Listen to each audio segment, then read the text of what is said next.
Hey guys, welcome back to the channel. You've chosen to rest your mind with a story from history, a story that unfolds slowly, like snow settling on the ground in the stillness of winter. Tonight, we will travel back in time, to the edge of the known world, to a place where human endurance was tested against the vast indifference of nature. Close your eyes if you like, and imagine yourself drifting northward across the sea, past the familiar fjords of Norway, past the icy waters of Iceland, until finally the great island of Greenland rises before you. Jagged cliffs, endless stretches of ice, a land where Norse settlers once tried to carve out a home. This is the story of the Greenland Norse. It is a story of survival, of exile and ambition, of mystery, and of contrast between the harsh isolation of the colonies and the warmth of royal courts far away. Our journey tonight will take us through 4 gentle chapters.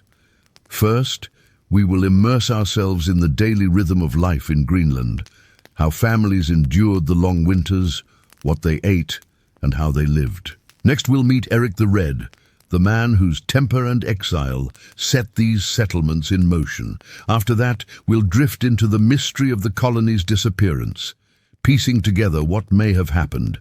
And finally, we will leave the cold and isolation behind, stepping briefly into the warm halls of Norway's elite to feel the contrast between 2 worlds. But for now, let us step softly into Greenland itself, into the rhythm of its winters. Imagine the air, sharp and clean, so cold it feels like a physical presence against your skin. The sun, a low, pale disk in the sky, casts long blue shadows across the snow-covered landscape. This is a Greenland winter. The year is around 1250. You're in what the Norse called the Eastern Settlement, a scattering of farms nestled deep within a fjord, sheltered from the harshest winds of the open sea. Your home is a longhouse, built from stone and turf, its thick walls providing a sturdy defense against the relentless cold. Inside, the air is thick with the smell of wood smoke from the central hearth, the scent of dried herbs, and the faint, salty tang of preserved fish. A single fire is the heart of the home, its flickering light dancing across the faces of your family. It is a dim, intimate world. The windows are small, covered with translucent seal gut, letting in only a milky, diffused light. Here, life contracts, pulling inward, away from the vast, frozen world outside. The days are short, the nights long. Time is measured not by the sun, but by the rhythm of chores. In the early morning, while darkness still clings to the land, the men and older boys venture out to the byre, a separate but connected structure, to tend to the animals. The lowing of cattle, the bleating of sheep and goats, these are the sounds of survival. These animals are the family's most precious assets. Their milk is turned into cheese and a soured milk product called skyr. Their wool is spun into yarn for clothing, and their very lives will sustain the family through the leanest months.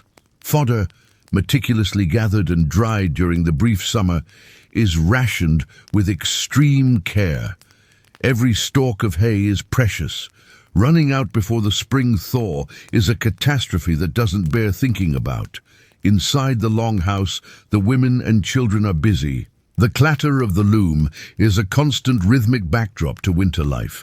Wool, dyed with lichen and other natural materials, is woven into the thick, durable cloth known as vadmal.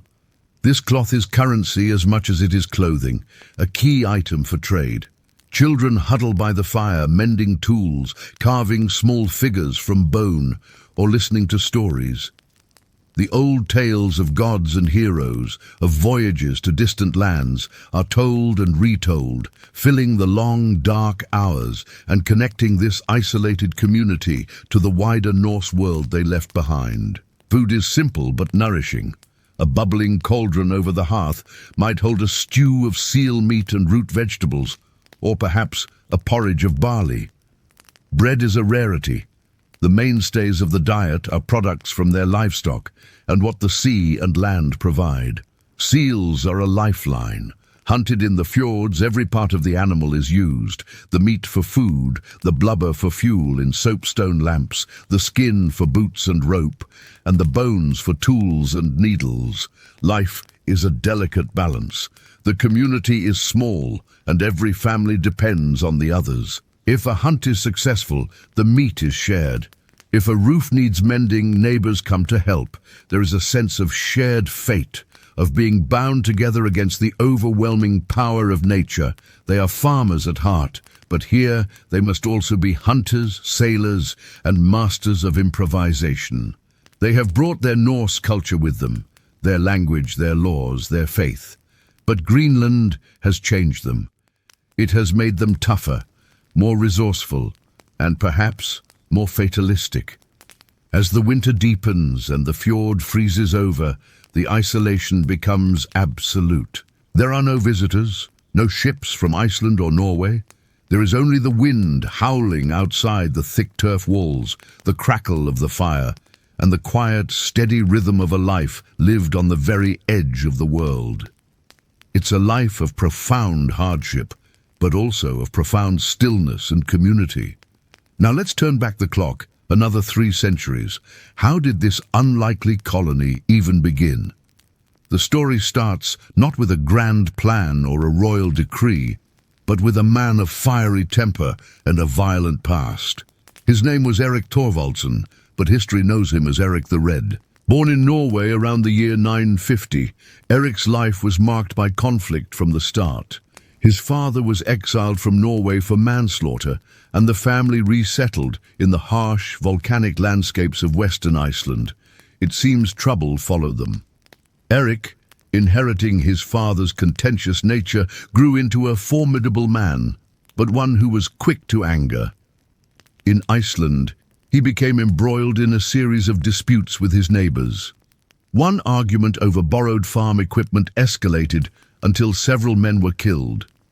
The local assembly, the Thing, declared Erik an outlaw, banishing him from Iceland for 3 years.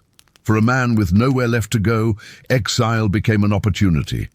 Erik had heard whispers of a vast land to the west, cited by a sailor named Gunnbjörn Ulfsson, nearly a century earlier, when he was blown off course.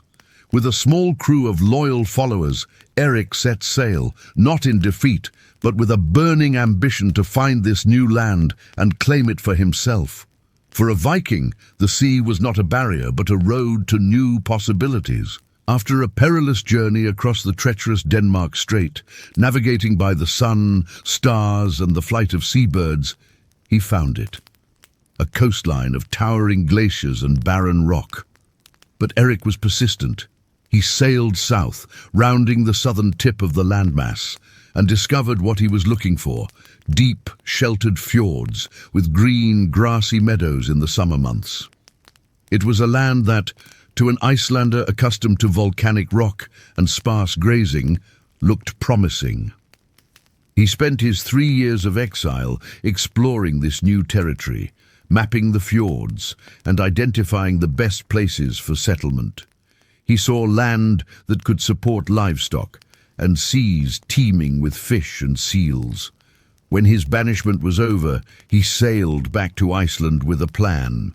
He knew he needed to persuade others to join him, to build a viable colony, and so he employed a brilliant marketing strategy.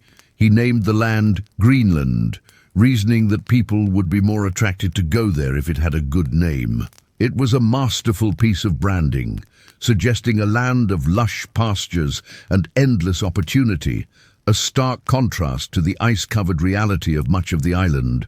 The sales pitch worked. Life in Iceland was hard, with good farmland becoming scarce. The promise of a new start, of owning one's own farm in a new land, was irresistible to many. In the year 985, Erik the Red led a great expedition of 25 ships filled with hundreds of men, women, children, and their livestock, sailing west to begin a new life in Greenland. Though only 14 ships survived the journey, a new chapter of Norse history had begun, founded on the exile and ambition of one remarkable and remarkably difficult man. For nearly 500 years, The Norse of Greenland endured. They built churches, established a bishopric, traded with Europe and adapted to their challenging home. But then, sometime in the 15th century, they vanished. The settlements fell silent. When European ships finally returned to the area decades later, they found only ruins. The mystery of what happened to the Greenland Norse has fascinated historians and archaeologists for centuries. There was no single dramatic event, but rather a slow, creeping decline, a perfect storm of challenges that eventually overwhelmed the colony. One of the primary culprits was climate change. The settlements were founded during a period known as the medieval warm period, a time of relatively mild temperatures in the North Atlantic. But starting in the 13th and 14th centuries, the climate began to cool, ushering in what is now called the Little Ice Age. For the Greenlanders, this was catastrophic. The growing seasons became shorter and colder, making it increasingly difficult to grow enough hay to feed their livestock through the longer, harsher winters. Sea ice became more extensive, choking the shipping lanes for longer periods each year. This not only made hunting more difficult, but also severed their vital connection to Europe. Ships from Norway and Iceland, which brought essential goods like iron, timber and grain, and carried away Greenland's exports of walrus, ivory and hides, came less and less frequently. The colony was slowly being strangled by ice. This isolation had another devastating effect. The Greenland Norse were culturally conservative. They saw themselves as European farmers, clinging to a lifestyle that was becoming unsustainable. While the local Inuit people had perfected the techniques for surviving in the Arctic, hunting ringed seals through the ice, using dog sleds, and employing advanced harpoon technology, archaeological evidence suggests the Norse rarely adopted these methods. They continued to hunt harbor seals in the fjords and stubbornly tried to raise cattle, even as the world grew colder around them. Conflict may have also played a role. While direct evidence of widespread warfare with the Inuit is scarce, there are saga accounts of hostile encounters. As the Norse struggled and the Inuit expanded their territory southward, competition for resources would have intensified. But perhaps the most significant factor was economic. The colony's primary export, walrus ivory, was a luxury good in Europe, used for crucifixes, chess pieces, and other fine carvings. For a time, it made the Greenland colony wealthy, but the market for ivory was fickle. As elephant ivory from Africa began to flow into Europe via new trade routes, the demand for the Greenlandic product plummeted. Their economic lifeline was cut. Combined with the plague that ravaged Europe, which further disrupted trade and reduced the population of their mother country, Norway, the colony was left adrift. There was likely no dramatic final battle or sudden evacuation. Instead, it was probably a slow fading away. Families died out. Others, desperate, may have attempted the perilous sea journey back to Iceland or Norway. Some may have even assimilated into Inuit communities. The last written record from the colony is a letter mentioning a wedding in 1408. After that, there is only silence. The farms were abandoned, the churches crumbled, and the fields were reclaimed by the Arctic wind, leaving only a haunting mystery behind. Now, let us leave the biting winds of Greenland behind. I want you to imagine a different scene entirely. Travel with me across the sea, back to Norway, to the court of King Haakon V, around the year 1300. Step out of the cold and into the warmth of a great royal hall. The air here is not filled with the smell of seal blubber and damp turf, but with the rich scent of roasting meats, mulled wine spiced with cinnamon and cloves, and expensive beeswax candles. The hall is built of dark, heavy timber, its beams intricately carved with swirling dragons and knotted patterns.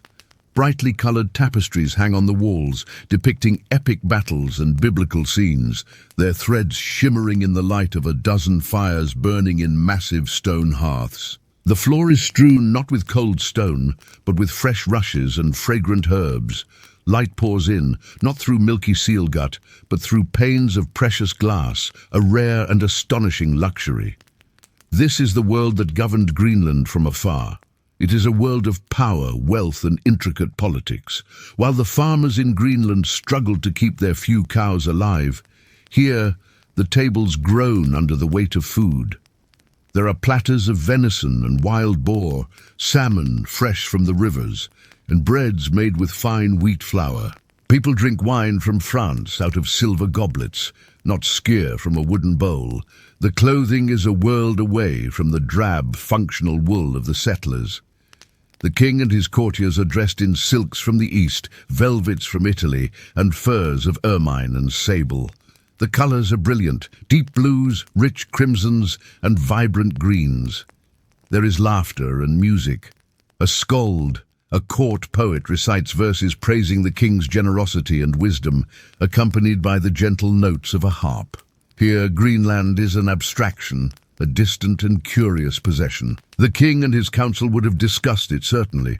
They would have reviewed reports from the bishop and tallied the tithes paid in walrus tusks. These tusks were immensely valuable, a key source of royal income. They were objects of beauty and status, carved by artisans and gifted to other European monarchs. The Greenlanders themselves, however, were remote figures, their daily struggle for survival almost unimaginable to those living in such comfort. To the court, Greenland was a resource, a mark of the kingdom's reach, a wild and romantic outpost at the edge of the world. The contrast is staggering. In one part of the kingdom, life is a daily, desperate negotiation with ice and hunger. In another, it is a performance of power, wealth, and sophisticated culture. It highlights the immense distance, not just in miles, but in experience. Imagine yourself in a small turf house, half buried in the earth for warmth. The roof is heavy with sod, and smoke curls gently from a hole in the ceiling, escaping into the pale winter sky. The walls are thick, insulated with layers of stone, wood, and earth. Inside, it's dim. The glow of a single oil lamp flickers, its flame fueled by seal fat. The air smells faintly of smoke, mingled with the salty scent of dried fish hanging overhead. Outside, the world is locked in ice. The wind scours the landscape, carrying fine snow that stings the skin. Daylight lasts only a few hours, and even then, the sun feels weak and distant. For the Norse settlers of Greenland, this long winter was more than a season. It was a test of patience, endurance, and meticulous planning. The settlers who came here brought with them farming traditions from Norway and Iceland. They tried to make a life from the land, but the Greenlandic soil was thin, stony, and unforgiving. In the short, frantic summers, families might manage to grow a small crop of barley, though often the harvest was poor. Sheep and goats grazed on sparse pastures, but the animals struggled too, needing precious fodder stored from the summer meadows to survive the winter. And so, as the days grew shorter and the ice closed in, the rhythm of survival shifted from the land to the sea. Life in winter depended almost entirely on hunting and fishing. Seal meat was the staple, dense, oily, and sustaining. Families dried it for storage, smoked it when possible, and boiled it in stews that simmered for hours. Nothing was wasted. The hides became stiff but warm clothing, and ropes were fashioned from sinew. Imagine the creak of leather boots stepping across the frozen shore as men set out to hunt for seals along the ice edge. The profound silence, broken only by the cracking of ice floes, the distant cries of seabirds, or the sharp gasp of a seal surfacing to breathe. The sea was both a provider and a predator. It offered food, but its waters were treacherous, and storms could sweep in without any warning, turning a routine hunt into a fight for life. In the darkest weeks of midwinter, a crushing isolation pressed down on the settlements. The nearest neighbors might live a full day's journey away across the frozen landscape, a trip too dangerous to risk. Contact with Europe was a rare and celebrated event.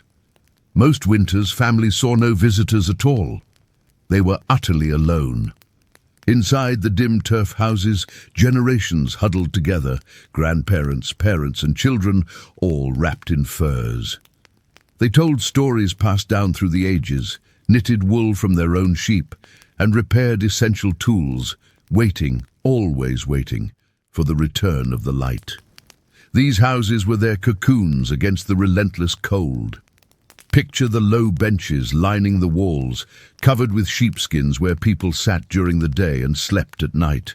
The ceiling beams dark and glossy with soot from the central hearth, and always the sound of the wind outside, a muffled but constant roar, like the endless breathing of the earth itself. A pot might be bubbling slowly over the hearth, the stew rich but simple, perhaps a mixture of dried fish and preserved herbs gathered during the brief summer. Life was defined by monotony, but also by a steady rhythm. The rhythm of tending to the animals, kept inside connected byres where cattle and sheep lived during the coldest months, their body heat adding a little warmth to the dwelling. The rhythm of carving wood and bone into new tools, of mending fishing nets, of shaping precious iron when supplies allowed, and the constant anxious rhythm of watching the sky for any change in the weather, praying that the storms would not linger too long and trap the hunters. And underneath it all, there was always hunger, a constant gnawing presence. Food was carefully rationed, every single meal measured against what must last until spring. Children learned from their earliest days not to waste a single crumb, to chew slowly, to be grateful for every morsel.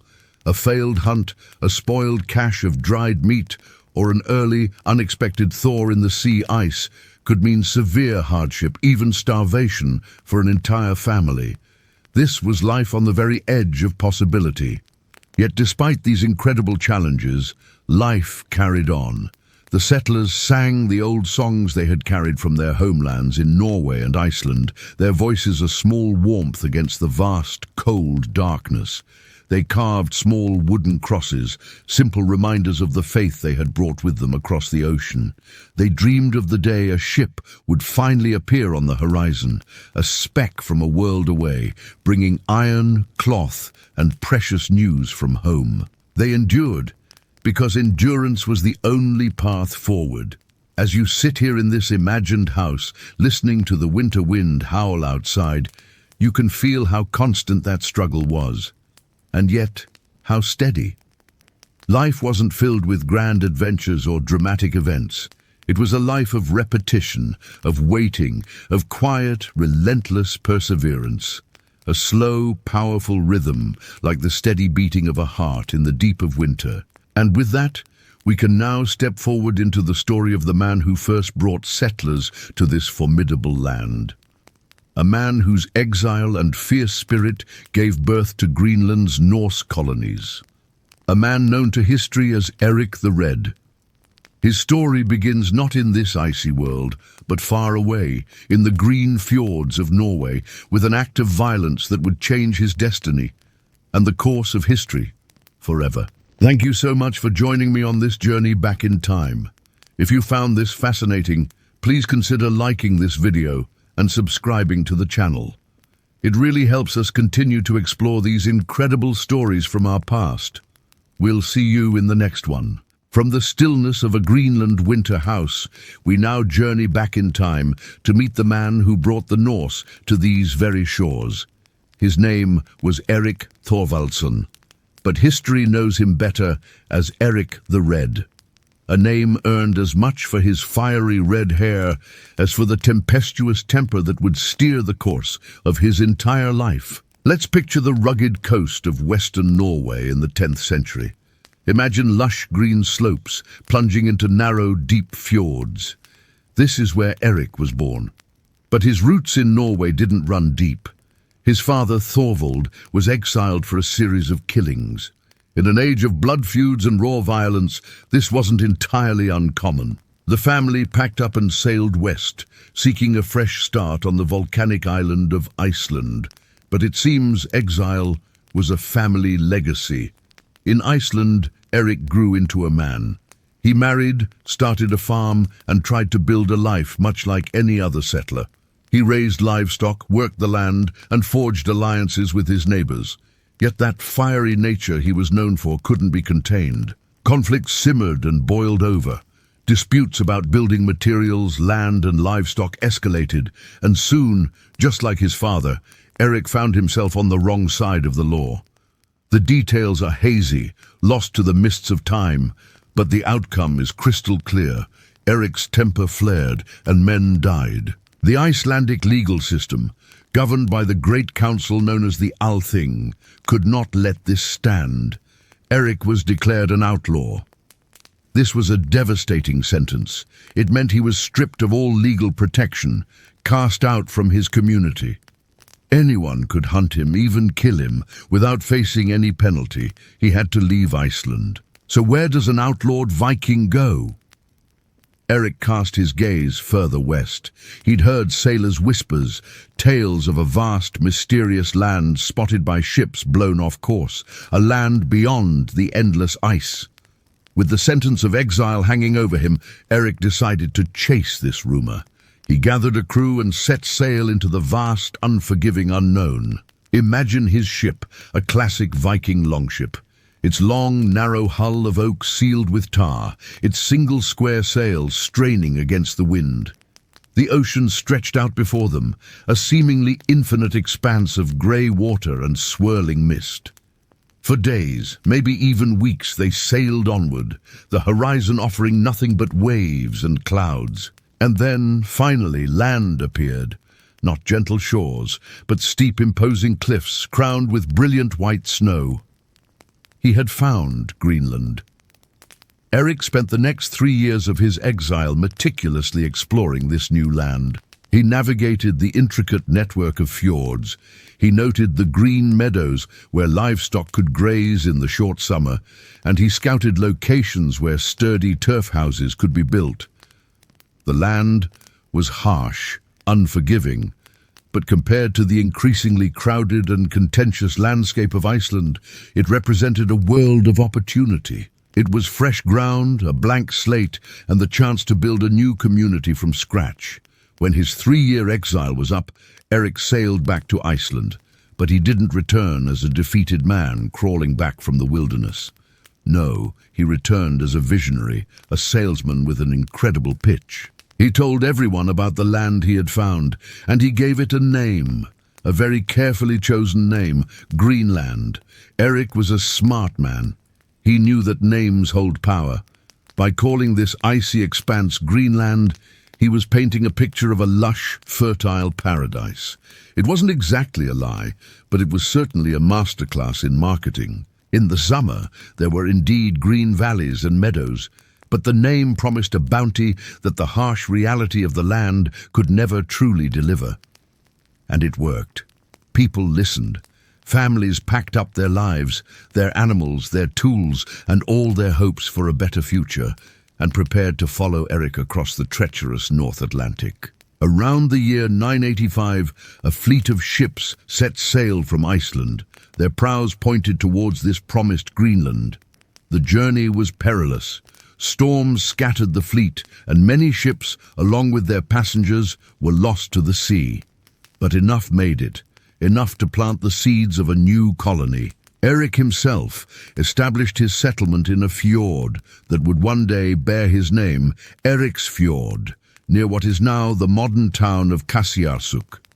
There he built his great hall, Brattahlid, a longhouse of timber, turf, and stone.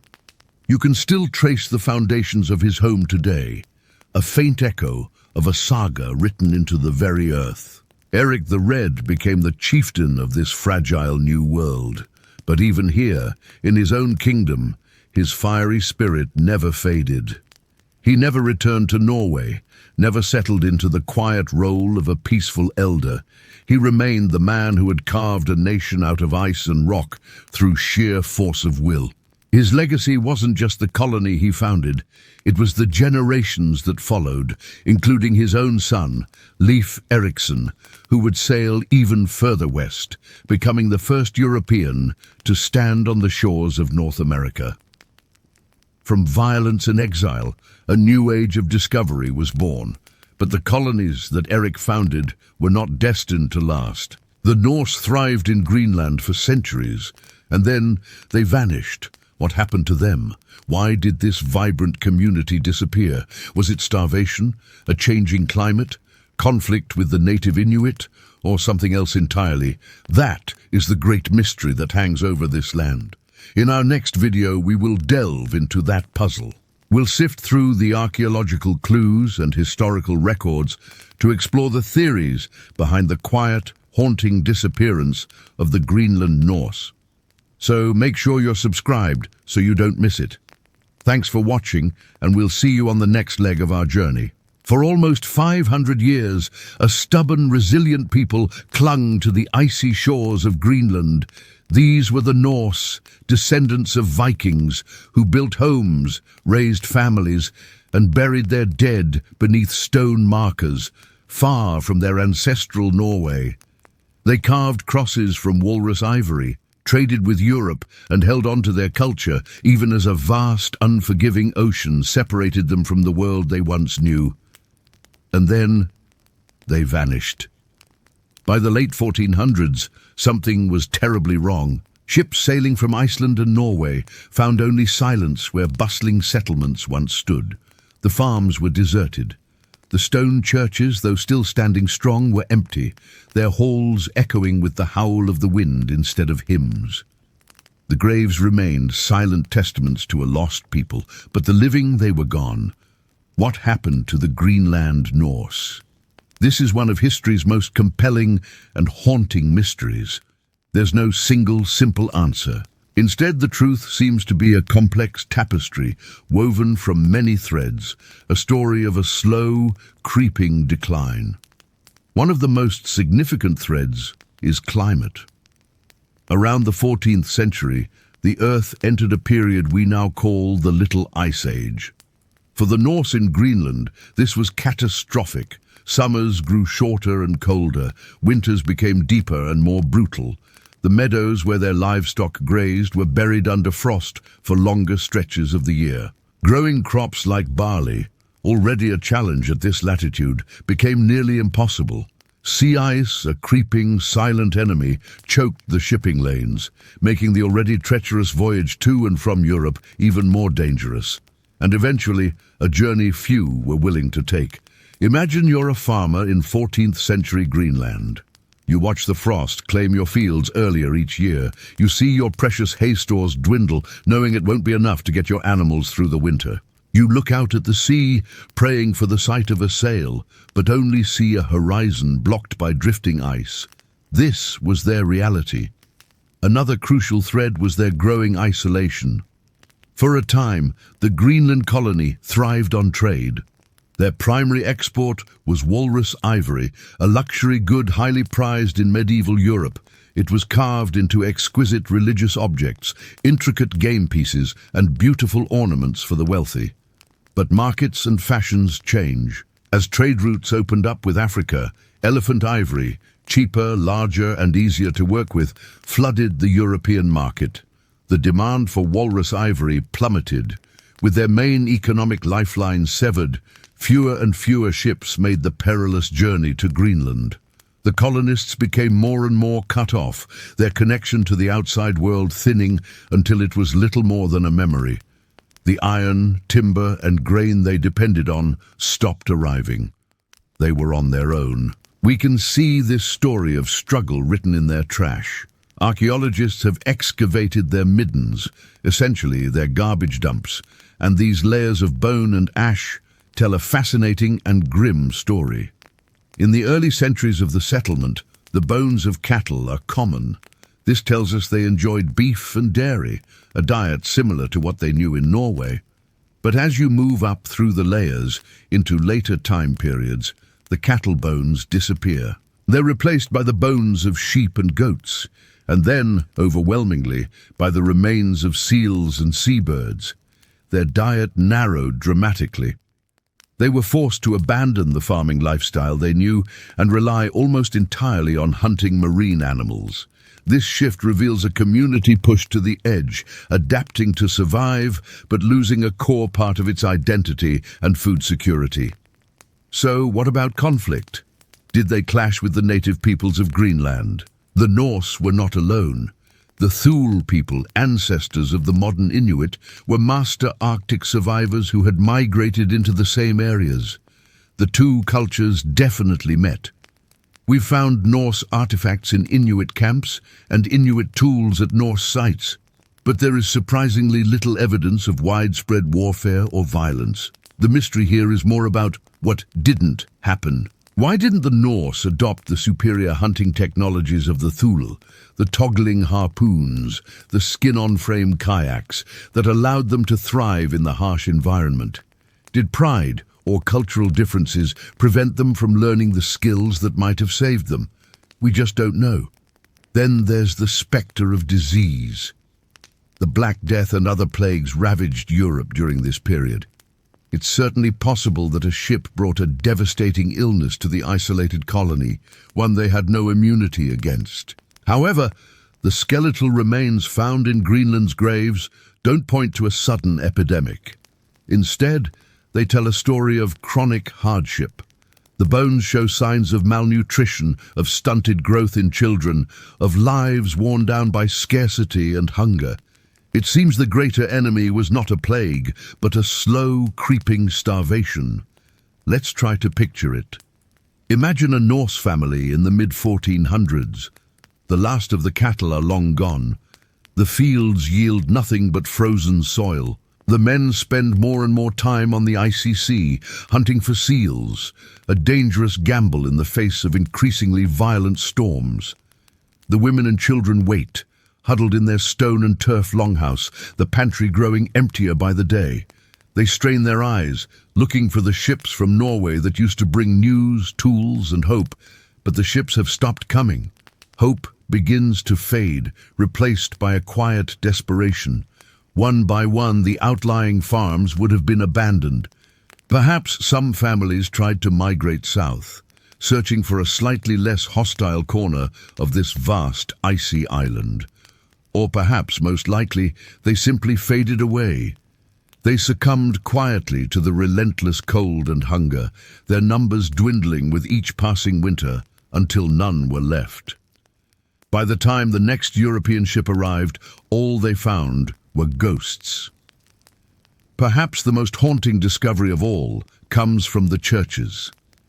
Excavations show that even in their final desperate years, the Greenland Norse clung to their faith. They continued to worship, to light candles against the encroaching darkness, and to bury their dead with Christian rites. It's a powerful image, a community on the brink of extinction, still holding on to the traditions and beliefs that defined them, praying for a salvation that would never come. So the disappearance of the Greenland Norse isn't a dramatic story of a single sudden collapse. It's a tragedy in slow motion, a tale of a proud and resilient community slowly unraveled, stretched to its breaking point by a perfect storm of climate change, economic irrelevance, and profound isolation. Theirs is a story of endurance that lasted for nearly 500 years, until finally it couldn't last any longer. Today, you can still walk through those abandoned valleys in Greenland. You can see the low stone walls that outline where a family once made their home. You can feel the wind moving through the ruins of an empty church. It's a quiet, powerful place, filled with the memory of a people whose voices have long been silenced. And as we stand in that silence, it's impossible not to feel the stark contrast. While the Greenlanders were fighting for survival on the frozen edge of the world, what was happening back in Norway? Far away in the royal courts, life was a world apart. Imagine warm, firelit halls filled with music and laughter, tables groaning under the weight of abundant food and wine. Nobles and courtiers wrapped in fine cloth, debating politics and power. It was a world of wealth, comfort and connection, a world the Greenlanders could only dream of as they slowly faded away at the edge of the sea. Thank you so much for joining me on this journey into one of history's great mysteries.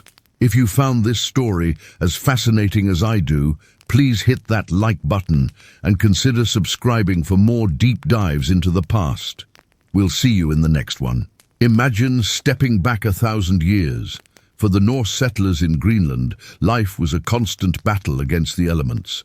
Huddled in sod houses, they rationed seal meat and dried fish, their world defined by the harsh, biting wind and the endless expanse of ice.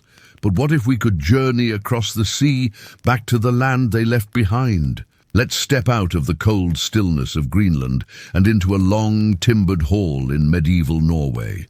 The change is immediate. The air here is warm, alive with the glow of many fires.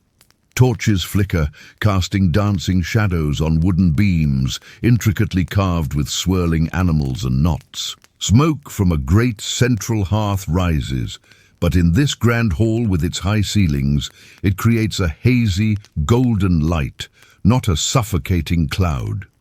The oppressive silence of the Arctic is gone, replaced by the sound of life, the gentle plucking of a harp, the resonant voice of a skald reciting epic poems of gods and heroes. Around the central fire, nobles gather on benches draped with soft furs and richly woven cloth. This isn't just about warmth, it's about comfort and status. And the food, the contrast is staggering. Forget meager rations. Here, the long tables groan under the weight of abundance. Imagine platters piled high with roasted venison, wild boar and beef. Baskets overflow with warm bread, apples and nuts. Bowls of creamy butter and sharp cheese are passed around, alongside drinking horns filled with sweet, warming ale and mead. For the Norwegian elite, a meal wasn't just about survival. It was a celebration of wealth, a display of power. The concerns of these two worlds were galaxies apart. A Greenlandic farmer's mind was occupied with the hay for his sheep, the state of his fishing nets, and whether the dried fish would last the winter. In Norway, a noble worried about dynasties, treaties, and the delicate balance of power between kingdoms. Disputes weren't settled by exile to a frozen wasteland, but through counsel, alliances, and carefully chosen words. Their clothing tells the same story. In Greenland, function dictated fashion, thick wool cloaks, fur-lined hoods, and boots of stitched hide, all designed to keep the cold at bay. In the Norwegian courts, however, clothing was a canvas for expression. Imagine vibrant fabrics dyed in deep reds and brilliant blues, glimmering jewelry of silver and gold, intricate embroidery that caught the firelight with every movement. This was a world of color and artistry, a stark contrast to the muted, earthy tones of the Greenlandic settlements. And while Greenland slowly drifted into isolation, a forgotten outpost on the edge of the world, Norway's courts were a hub of international connection. Merchants and emissaries were a common sight, bringing news from distant lands, exotic luxuries like silk and spices, and coins stamped with the faces of foreign kings. This was a world connected, constantly evolving through trade and exchange. The very buildings speak of this divide. The Greenlandic turf houses crouched low to the ground, bracing themselves against the wind, almost becoming part of the landscape. The halls of Norway, however, soared towards the sky. Carved dragon heads snarled from their gables, powerful symbols of a proud Viking heritage. Inside, the walls echoed with laughter, stories, and song, a world away from the muffled stillness of a snow-bound Greenlandic winter. And yet, in those quiet, cold moments, we can imagine the Greenlanders' thoughts drifting back. Some had seen these grand halls themselves, perhaps even served in them, before following Eric the Red into the unknown. Around their small hearths, as the wind howled outside, they must have told stories of the feasts and kings they left behind. A dream of warmth and plenty, a cherished memory set against the harsh reality of ice and hunger. It's in this profound contrast that we see the true shape of history. Two Norse worlds, bound by shared blood and memory, yet torn apart by climate, geography, and fortune. In Norway, life moved to the rhythm of feasts and politics. In Greenland, it was a rhythm of survival and silence. Both were ultimately bound by time, by fate, and by the slow, inexorable turning of the centuries. As we leave the warmth and noise of the Norwegian hall behind, we're left with this powerful image of two destinies. It's a reminder that history is not just one story, but many, lived in vastly different ways, even by the same people. Thanks so much for joining me on this journey back in time. If you enjoyed this exploration of the Norse world, please hit that like button and subscribe for more deep dives into history. Let me know in the comments which historical contrast you find most fascinating. See you next time. Hello and welcome. Find a comfortable position, close your eyes, and let your body settle into the surface beneath you. Tonight, our journey takes us across vast, icy oceans and back through the mists of time. We are venturing to the rugged shores of Greenland, a land of stark beauty and profound history, to uncover the saga of the Norse settlers. Take a deep breath in, and as you exhale, release the tensions of your day. Allow your mind to clear, becoming a vessel for the stories that are about to unfold. We begin our journey in the late 10th century, a time of great exploration and daring voyages. Imagine the salty spray on your face, the creak of timber, and the unfurling of a square sail against a vast, open sky. Aboard these longships are people filled with hope, led by a figure as formidable as the land he sought, Eric the Red. Eric Thorvaldsen, known to history as Eric the Red for his fiery hair and equally fiery temper, was a man defined by exile. Banished first from his native Norway for his father's crimes, he later found himself exiled from Iceland as well. But for a man like Eric, exile was not an end, but a beginning. He had heard tales of a vast land to the west, sighted by a sailor blown off course. With a small group of followers, he set sail into the unknown, driven by a relentless spirit of ambition. For 3 years, Eric explored the coastline of this new land. He found fjords that cut deep into the earth, much like his native Norway. He saw green, fertile valleys during the short, intense summer. To attract others to this new frontier, he gave it a name that was more of a promise than a description: Greenland. He painted a picture of a land of opportunity, a place to build a new life, free from the crowded lands and strict hierarchies of Iceland and Norway. And they came. In 986, a fleet of 25 ships set out from Iceland, filled with families, livestock, and all the tools needed to carve out a new existence. It was a perilous journey. Storms battered the fleet, and only 14 ships made it to their destination. But those who arrived founded the first European settlements in Greenland, the Eastern Settlement and the Western Settlement. Picture them now, disembarking onto the shore, the air crisp and clean, their eyes taking in the monumental scale of the landscape, towering glaciers, vast plains, and the endless silent presence of the ice cap. They built their homes not of wood, which was scarce, but of turf and stone. Imagine stepping into one of these turf houses. The air inside is thick with the smell of peat smoke, animal hides, and cooking food. It's dim, lit only by a small soapstone lamp burning seal oil, its flame flickering and casting long shadows on the walls. These homes were built low to the ground, with thick walls to insulate against the biting Greenlandic winters. Life was communal, lived in close quarters, a small pocket of human warmth against the immense cold. For a time, the settlements prospered. This was the peak of the medieval warm period, and the climate was relatively mild.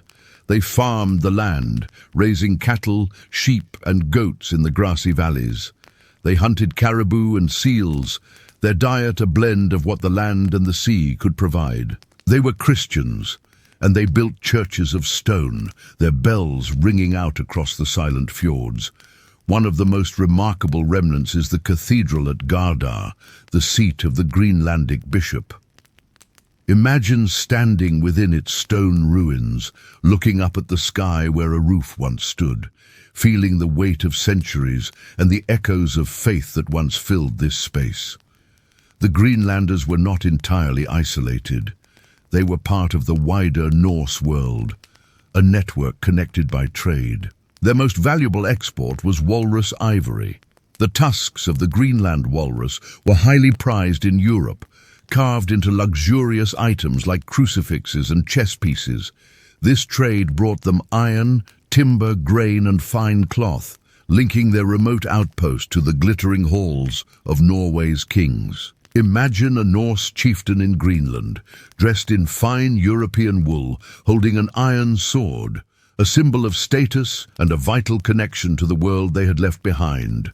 This trade was their lifeline. But the world around them began to change. The climate, which had once been their ally, turned against them. The medieval warm period gave way to the Little Ice Age. Summers became shorter and cooler, winters longer and more severe. The pastures that fed their livestock began to shrink. The sea ice lingered longer each year, making navigation more difficult and dangerous. The journey to Europe became a treacherous gamble, and the trade that was their lifeblood began to dwindle. As the climate grew colder, life became a struggle for survival. Imagine the slow, creeping hardship, the harvests failing, the livestock growing thin, the difficult decision to slaughter precious breeding animals just to get through another winter. The hunt for seals became more critical than ever, their blubber providing fuel and their meat sustenance. The settlers adapted, relying more on the sea, but the challenges were immense. They were also not alone in this land. The Thule people, ancestors of the modern Inuit, were migrating south. They were masters of Arctic survival, with technology perfectly suited to the changing environment. Kayaks, harpoons, dog sleds. The Norse, with their European farming traditions, found it harder to adapt. The historical record is quiet about the interactions between these two groups. Were they hostile? Did they trade? Or did they simply avoid each other? Two different worlds occupying the same harsh landscape. The sagas offer only fleeting, often biased glimpses, leaving us with a profound sense of mystery. The Western settlement was the first to disappear. Sometime in the mid-14th century, it simply vanished from the historical record. A visitor in 1350 found the farms abandoned, the church empty, and only a few untended cattle wandering the fields. There was no sign of violence, no evidence of a struggle. It was as if the people had just walked away. Where did they go? Did they succumb to starvation? Did they try to sail away, only to be lost at sea? Or did they assimilate with the Thule people, their Norse identity slowly fading into a new way of life? The silence is haunting. The eastern settlement held on for another century, but it too was fading. The last written record from Norse Greenland is a letter documenting a wedding at Valsey Church in 1408. Imagine that scene, a small gathering inside the sturdy stone church, a moment of community and hope against a backdrop of increasing isolation and decline. After that, the letters, the ships, the connection to the outside world, all ceased. For decades, no one in Europe knew what had become of them. When a ship finally arrived in the early 16th century, it found only ruins. The farms were deserted, the churches crumbling, the people were gone. The great Norse experiment in Greenland, which had lasted for nearly 500 years, was over. What happened? The story of their disappearance is not one single event, but a complex tapestry woven from many threads. Climate change was a powerful force, but so were economic shifts. The demand for walrus ivory declined in Europe as elephants became a source from Africa. The Black Death ravaged Europe, disrupting trade networks and shifting priorities. Perhaps, ultimately, it was a crisis of identity. They were farmers in a land that no longer supported farming, traders with no one to trade with, Europeans on the very edge of the world. They were isolated, forgotten, and their world slowly shrank until it disappeared entirely. And yet, they did not vanish without a trace. They left behind the stone foundations of their homes and churches, silent testaments to their endurance. They left their stories preserved in the Icelandic sagas, and they left their DNA, a faint echo in the genetic makeup of modern populations, a hint of forgotten connections. When we stand among the ruins of Valsi or Gardar, when we speak their names, Eric, Leif, Gudrid, we are connecting with their world. We breathe life back into their history, acknowledging their struggles, their faith, and their ultimate quiet departure from the stage of history. As our story concludes, let your mind drift from the past and return to the present moment. Think of the stillness of a Greenlandic winter night, a silence so profound you can almost hear the stars. Imagine the soft, steady fall of snow blanketing the ancient ruins in a fresh layer of white. See the gentle flicker of a small lamp fueled by seal oil, a tiny beacon of warmth in the vast darkness. Feel the slow, steady rhythm of your own breath, a rhythm of life that has endured through all the ages. The past has shared its stories with you tonight, stories of survival and ambition, of faith and loss. Now, it releases you into the quiet embrace of rest. May your dreams be as calm and deep as a Greenland fjord under a winter moon. May your sleep be peaceful and restorative. Good night. Thank you for joining me on this journey. If you enjoyed this story, please consider liking this video and subscribing to the channel for more explorations into the past. We'll see you again soon. Sleep well.